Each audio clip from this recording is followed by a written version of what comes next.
Bem, para discutir mais sobre isso, está conosco agora Jonathan El-Kouri, um especialista em relações entre Líbano e Israel. Jonathan, quero começar com essa última notícia. A ideia de eliminar um membro do Hezbollah, que também era jornalista, alguém que supostamente ajudava a expor posições das tropas israelenses. O que tudo isso diz sobre o uso da mídia pelo Hezbollah e sua influência sobre o povo libanês? Sim, bem, a mesma coisa que estamos vendo no Líbano, vimos também em Gaza, onde o Hamas e a Jihad Islâmica usaram pessoas no local para fazer propaganda para eles mesmos, mas também para obter informações sobre a localização das tropas israelenses ou o que ocorre no local. E vimos ali, por exemplo, um dos repórteres que foi eliminado hoje. Há muitos registros de que ele realmente se posicionava no sul do Líbano. Mesmo na guerra anterior, ele ia até onde estavam as FDI porque tinham o seu crachá de imprensa, que basicamente lhe dava liberdade para circular e depois passava informações para o Hezbollah. Não era só a reportagem dele que era o alvo disso, porque no final das contas, a imprensa vai reportar o que deve ser reportado, mas ele estava passando informações para o Hezbollah. E também a segunda repórter, Fátima Fatmeh Fatouni, eu tive um contato pessoal com ela.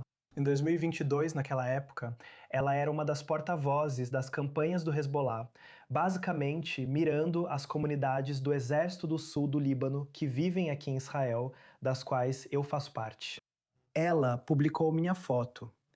Ela divulgou muitas informações sobre nós aqui, também afirmando que merecemos uma bala na cabeça. Então, no fim das contas, esses dois chamados jornalistas não faziam nenhum trabalho jornalístico, mas na verdade eram porta-vozes e coletavam informações para o Hezbollah.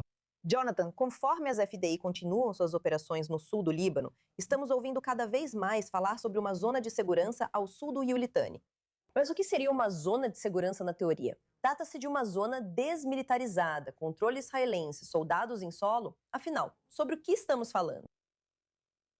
Bem, como temos ouvido das FDI e de Israel Katz, nosso ministro da Defesa, e também de autoridades das FDI afirmando isso. No fim das contas, o único motivo, ou a primeira missão, é afastar o Hezbollah ainda mais da fronteira norte de Israel e empurrá-los mais ao norte do rio Litani.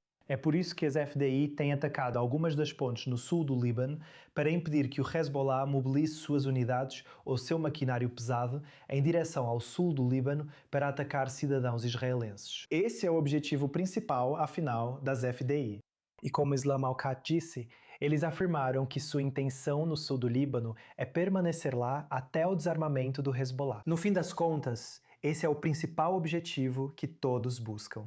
E também, pelo que estou ouvindo no Líbano, o Líbano não está interessado que Israel permaneça nesse território por muito tempo. Como disse, faço parte do Exército do Sul do Líbano.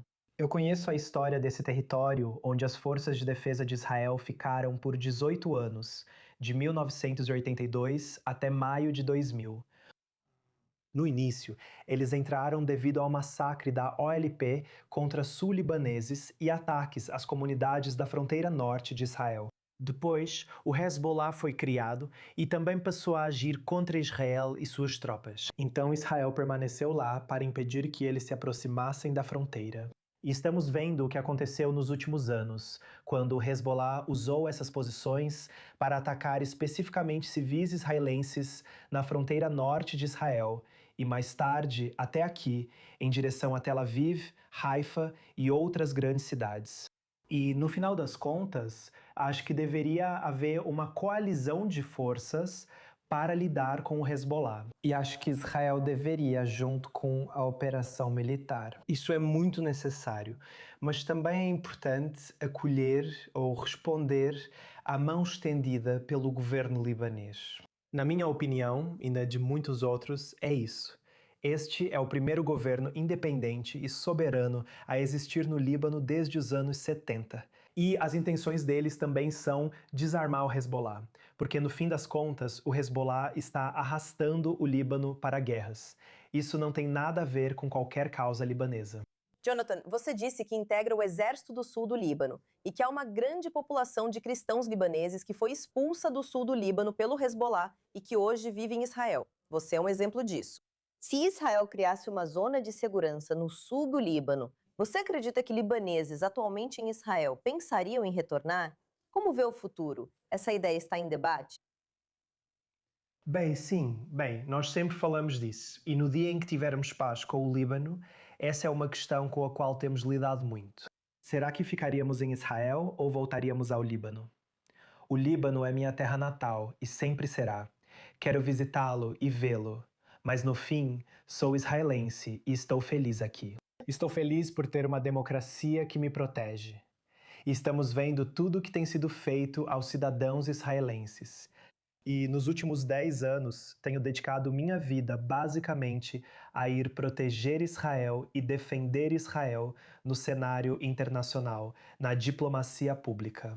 Então, minha casa é em Israel, mas eu adoraria ir visitar minha cidade natal, ou talvez tirar férias. O Líbano é um país incrível. Sabe, costumava ser a Suíça do Oriente Médio. E esse nome não foi dado só porque o Líbano era cristão ou algo assim, mas por causa das belas paisagens, dos lagos, das montanhas e da neve. E aí você pode esquiar de manhã. E depois à tarde você pode ir para a praia em Beirute ou em outros lugares. E no fim das contas, esse é um dos países mais bonitos que existem na nossa região. Talvez todos possamos visitar em breve. Jonathan Melcuri, foi ótimo tê-lo no iKate Mar News hoje. Obrigada.